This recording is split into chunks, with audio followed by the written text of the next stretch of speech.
Hello, peeps, and happy Easter, or if you're celebrating other holidays, happy other holidays.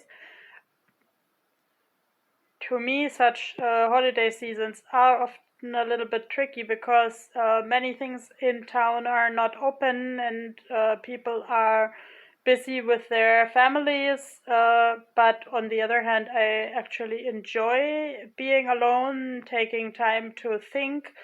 Um, to read, yes, I'm starting to read books again, especially this chick lit stuff because, it's just funny and I don't have to think. And today there was a special thing actually, where I first thought I didn't have energy, but then I spontaneously caught the last bus towards it and I made it right on time, which was a free movie screening in an autism friendly manner. So maybe let me start by saying it's enormously autism friendly when something is free and you actually get service for it, because let's say at least I and some other people with autism who I know have issues handling money, and many autistic people who I know don't have very much money in their hands in the first place because, let's say, the ability to work depends a lot on circumstances.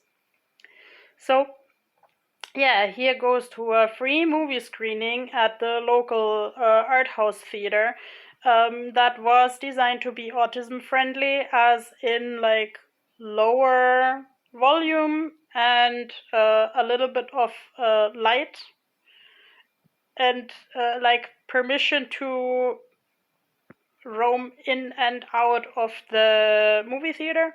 Of course, towards that point, I am a little bit ambivalent because, let's say, I appreciate movie theaters as a safe space where people don't make noise. But actually, it was not that noisy because there were only few people. And when few people go in and out, it is just very low tones in the theater. I still found the sound of the movie relatively loud, but I think I've once seen a really good YouTube video by, I think her name is Yo Samdi Sam, that when an autistic person says it's loud, that may not necessarily count for everybody else. So the autistic people kind of have to also be aware of that, in lack of better words, that not everybody experiences noise in the same way. And one thing that I just noticed kind of during the movie, but that I had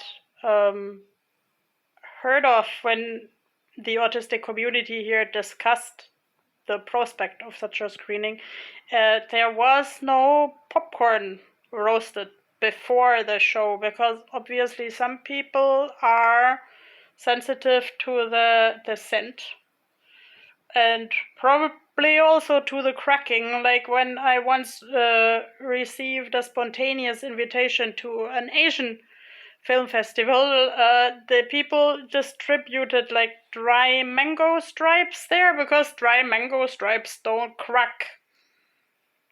They have a very chewy consistency, so I came to appreciate that. And free mango stripes were actually not wrong for my yo-yo blood sugar levels. So hail mango stripes. And European movie theaters should start considering those. It's there's a movie festival coming up pretty soon again, so maybe I should just make the dried mango stripes part of my movie festival kit. Okay, but I'm losing my thread here again. Today there were no dried mangoes, but also basically no other noisy snacks. Like the few people there had their water bottles and their bags with undefinable contents.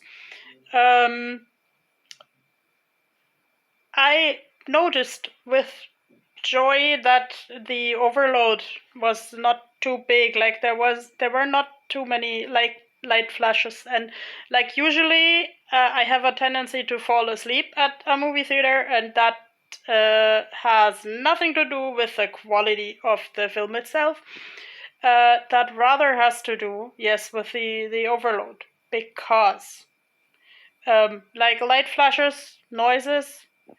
I actually like the scent of popcorn and like sniff, sniff, sniff. It smells like film festival.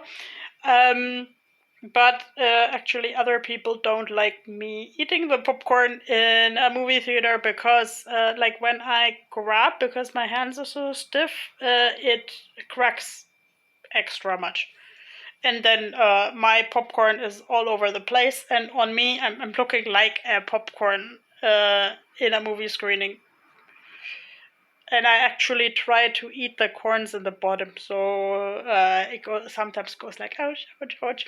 Okay.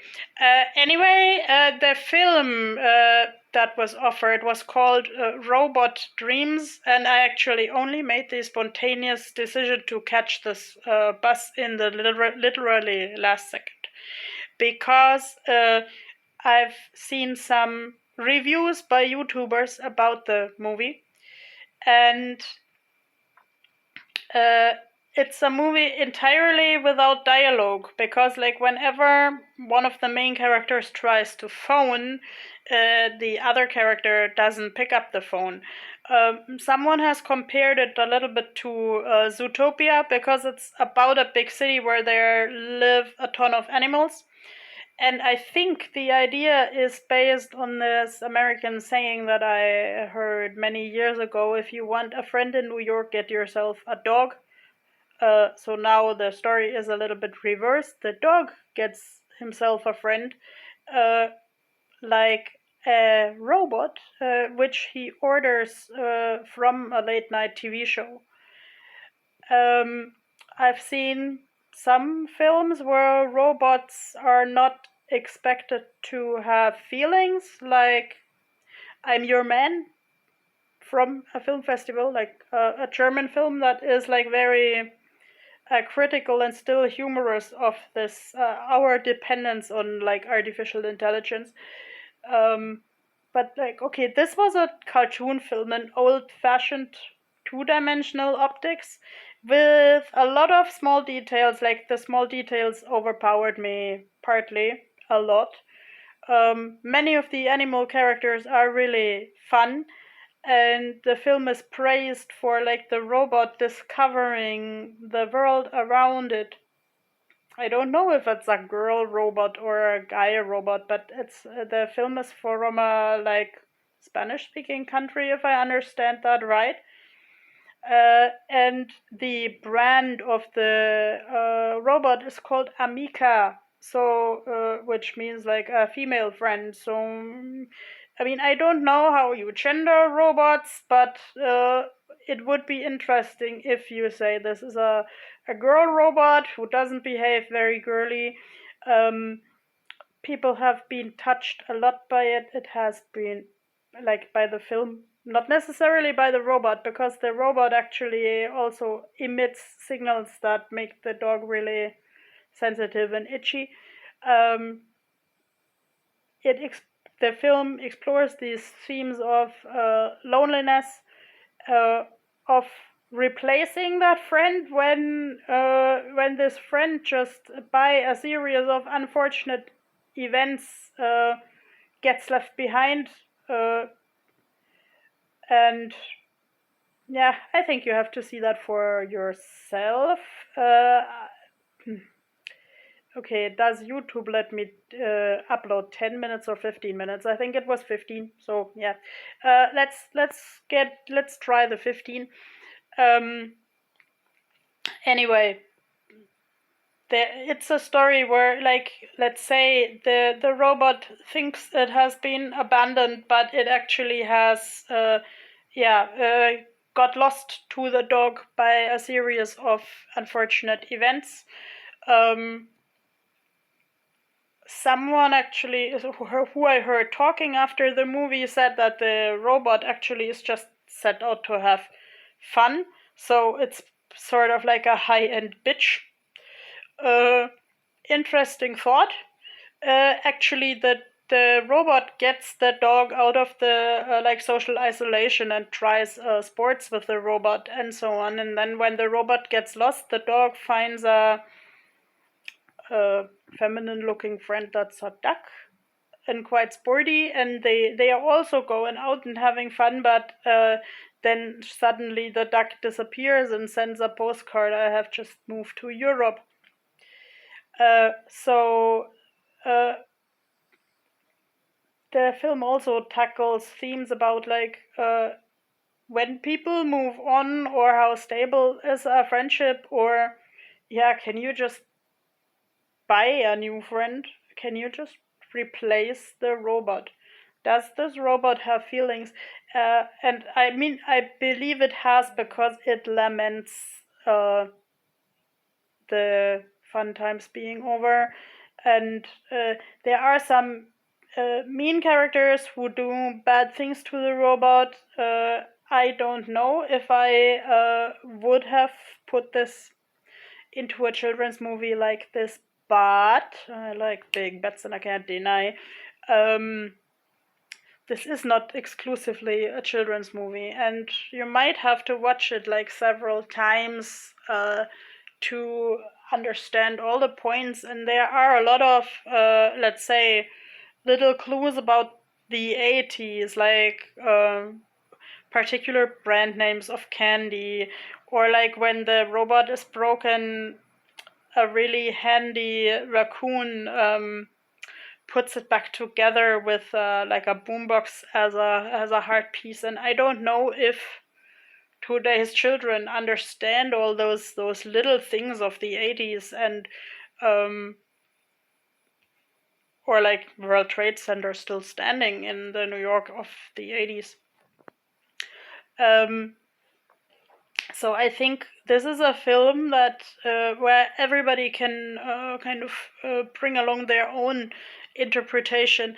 I really recommend it if you have time, if you have kind of time to watch, because it's like some sources also call it like a silent film. Like it has a lot of music, also from the 80s, or from maybe from New York. I don't know where all the artists are from, but it's I think it's like authentic. Some noises have bothered me, and some noises haven't.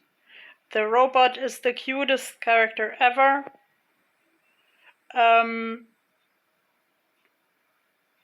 I haven't quite understood if that dog and the robot really had like any type of sight contact in the end. But